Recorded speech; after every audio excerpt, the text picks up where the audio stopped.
ہم صحابہ کو ماننے والے ہیں یا نہیں؟ کیا خیال ہے؟ صحابہ کو مانتے ہو؟ کوئی ایسا ہے جو صحابہ کو نہ مانے؟ سب مانتے ہیں۔ ان سے رشتہ جوڑتے ہو اپنا اور دعویٰ کرتے ہو کہ صحابہ کے صحیح جانشین کون ہیں؟ صحابہ کے ہاتھ میں کتنی چیزیں تھی؟ اللہ کا قرآن اور محمد کا فرمان صلی اللہ علیہ وسلم۔ تیسری چیز تھی کسی حاجی صاحب کی ملفوظات تھی، کسی بابا جی کا تذکرہ غوثیہ تھا، کچھ تھا؟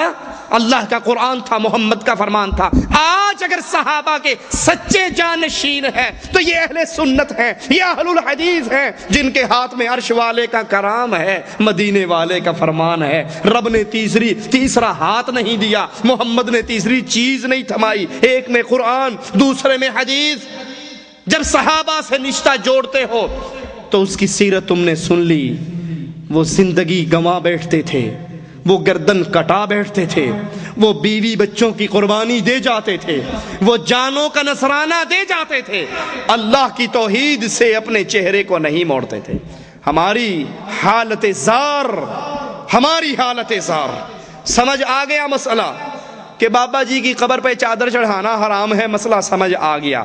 لیکن دادا ابو نے کہا تو دادا ہے اس خاندان کا یا میں دادا ہوں؟ میں کہتا ہوں چادر چڑھے گی۔ یہ توحید ماننے والا سر نیچے کر کے بیٹھ جاتا، جی ان کی کر سکنے، دادا نے جو کہا ہے اب تو ہوگا۔ باپ کہتا ہے ہمارے خاندان میں 20 سال سے 11ویں چل رہی ہے، تو کیسے کہتا ہے؟ خاندان کے سامنے، برادری کے سامنے، قوم اور قبیلے کے سامنے، بیوی اور بچوں کے سامنے یا معاشرے کے سامنے لا الہ الا اللہ سے گردنیں موڑ لینے والوں، قیامت کے دن اللہ کو کیا منہ دکھاؤ گے؟ قیامت کے دن ابو بکر و عمر و عثمان و علی سے کیسے رشتہ جوڑو گے؟ انہیں کیسے کہو گے ہم تیرے ماننے والے ہیں، ہم تمہارے علم کو تھامنے والے ہیں، ہم تم سے دوستی کرنے والے ہیں، دنیا میں بھی تمہارا دم بھرتے تھے، آج بھی تمہارے ساتھ جانے کے متمنی ہیں۔ اور اگر انہوں نے جواب میں کہا ہم سے رشتہ جوڑنے والوں، ہم نے تو اپنی ماں کو چھوڑا، اپنے باپ کو چھوڑا۔ ابو بکر کو کہا تھا عبد الرحمن نے، بابا بدر میں 3 دفعہ تلوار اٹھی تھی، نیچے تیرا چمکتا ہوا چہرہ، باپ کا چہرہ، باپ کی محبت بھرا چہرہ نظر آیا تھا، بابا میں نے ہاتھ کو روک لیا تھا کہ بابا کو نہیں مارنا۔ جواب میں مواحدوں کے امام نے کہا تھا، خلیفہ رسول نے کہا تھا، عبد الرحمن خوش نصیب ہے تو، میری تلوار کے نیچے تیرا چہرہ ایک مرتبہ نہیں آیا، اور رب محمد کی قسم اگر تیرا چہرہ ابو بکر کی تلوار کے نیچے آ جاتا، لختے جگر نہ سمجھتا، رب اور رسول کا دشمن سمجھ کے تیری گردن کو کاٹ ڈالتا۔ اگر ان صحابہ نے پوچھ لیا ہم سے رشتہ جوڑنے والوں، ہم نے تو بیٹوں کی قربانی دی، باپ کی قربانی دی، ماں کی قربانی دی، مال کی قربانی دی، قوم کی قربانی دی، معاشرے کی قربانی دی، وطن کی قربانی کی، ہجرتیں کی، تم نے شلوار اونچی کی، دوسرے نے کہا اچھا چھوٹے بھائی کی پہن آئے ہو، کپڑا بچانے لگ گئے ہو، بکری چرانے جا رہے ہو، بارش تو نہیں ہو رہی، تم نے شلوار کی اونچی کر لی، انہیں اتھے ہی تھلے کر لی۔ میرے کول نہیں ایڈی گلاں سنیاں جانیاں، لوگ تانے دیتے ہیں، شلوار اونچی کرو لوگ تانے دیتے ہیں، داڑھی رکھ لو، پہلے مجھے اچھا صاحب سر محترم کہا کرتے تھے، اور جب سے داڑھی رکھی ہے اب میں اچھا بھلا بابو ٹائپ آدمی، ہر بندہ دیکھنے والا ملا، مولوی، ملوٹا، ملوانا، داڑھی میں 2 سفید بال آ جائیں 35 سال کے بچے کو بھی کیا کہیں گے؟ بابا جی راستہ دو، صوفی جی راستہ دو۔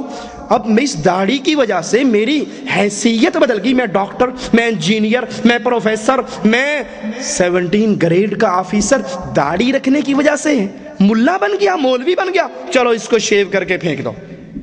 ہم نے لوگوں کے چند تانوں کی وجہ سے، لوگوں کی چند باتوں کی وجہ سے دین و ایمان و اسلام کا جنازہ نکال دیا۔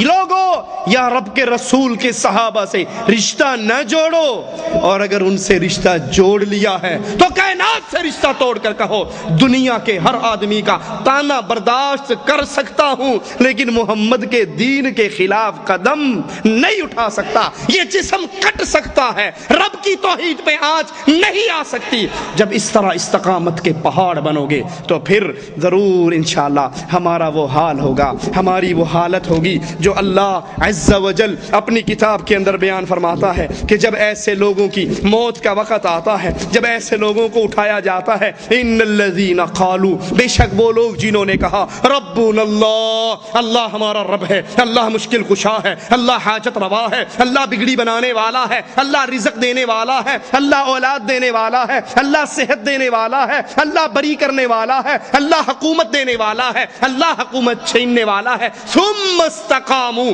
پھر اللہ کی توحید پہ قائم ہو گئے، پھر اللہ کی توحید پہ ڈٹ گئے، پھر اللہ کی توحید پہ قدموں کو جما لیا، پھر توحید کے تقاضوں کو پورا کیا۔ اللہ داتا ہے، حجویری داتا نہیں ہے، اللہ غریبوں کو پالتا ہے، غریب نواز ہے، اجمیر والا غریب نواز نہیں ہے، اللہ مشکل کشا ہے، علی مشکل کشا نہیں ہے، اللہ بری کرنے والا ہے، اسلام آباد کا بابا بری نہیں کر سکتا، اللہ حکومتیں دیتا ہے، اللہ حکومتیں چھینتا ہے، اللہ حکومتیں بانٹتا ہے، مان سیرے کا دھنک کے شاہ ڈنڈے مار کر حکومتیں نہیں دے سکتا۔ ثم استقاموا، پھر اس توحید پہ قائم ہو گئے، پھر ان کے اوپر تتنزل علیہم الملائکہ، فرشتے آسمان سے اترتے ہیں، ان کی موت کا وقت آتا ہے، آسمان سے فرشتے آتے ہیں، کہتے کیا ہے؟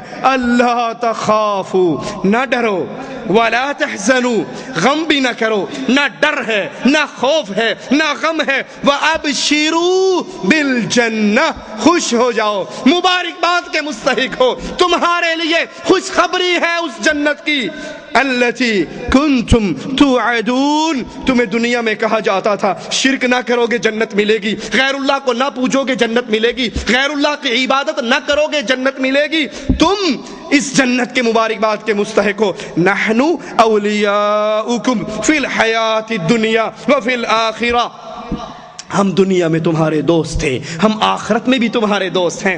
مواحدوں کی قبر میں فرشتے ان کے دوست، مواحدوں کے موت کے وقت فرشتے ان کے دوست، مواحدوں کو اٹھانے کے وقت فرشتے ان کے دوست۔ نحن اولیاؤکم فی الحیات الدنیا، یا جبریل یا میکائیل یا اسرافیل کے تعویذ گنڈے کوئی اور لکھا کرتا تھا اور فرشتے محبت کے دعوے کسی اور کے ساتھ کر رہے، ہم تمہارے لیے دوست تھے دنیا میں آخرت میں۔ وَلَكُمْ فِيهَا مَا تَشْتَهِي أَنفُسُكُمْ وَلَكُمْ فِيهَا مَا تَدَّعُونَ، جو جی میں آئے گا اس جنت میں ملے گا، جو ڈیمانڈ کرو گے وہ پوری کی جائے گی۔ نُزُلًا مِّن غَفُورٍ رَحِيمٍ، یہ عرش والے کی طرف سے، یہ غفور اور رحیم کی طرف سے تمہارے لیے میزبانی ہے۔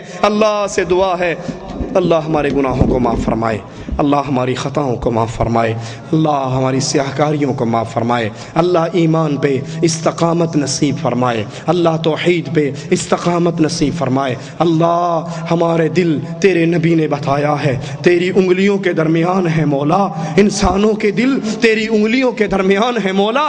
اللہ ہمارے دلوں کو اپنی اطاعت پہ پھیر دے، ہمارے دلوں کو اپنے دین پہ پھیر دے۔ اللہ ہمیں ہدایت کے بعد دوبارہ گمراہی کے راستے پہ نہ چلانا، اللہ ہمیں موت اس حال میں دینا ہم لا الہ الا اللہ کا آوازہ لگا رہے ہوں، لا الہ الا اللہ کی دعوت دے رہے ہوں، اور اس لا الہ الا اللہ کی دعوت کے بدلے میں مشرک ہمارے سینے میں تیری توحید کے غصے میں آ کر ہمارے سینے میں گولیاں اتار رہا ہو، ہماری روح نکل رہی ہو، اور اللہ تو ہم سے راضی ہو کہ اپنی جنتیں ہمارے لیے کھول رہا ہو۔ اللہ اس حال میں ہمیں اٹھانا، اس حال میں ہمیں موت دینا، اس حال میں ہمیں اپنے پاس بلانا، تو ہم سے راضی ہو، اللہ ہم تجھ سے راضی ہوں۔ اللہ ہمیں اس حال میں اپنے پاس بلانا، ہم اپنی زندگی کے سب سے پیارے دن، سب سے قیمتی دن وہی دن گزار رہے ہوں جن دنوں میں تو ہمیں اپنے پاس بلائے، ہم تیری عبادت میں مشغول ہوں، ہم نیکی کرتے ہوئے، اللہ نیکی کرتے ہوئے ہمیں اٹھانا،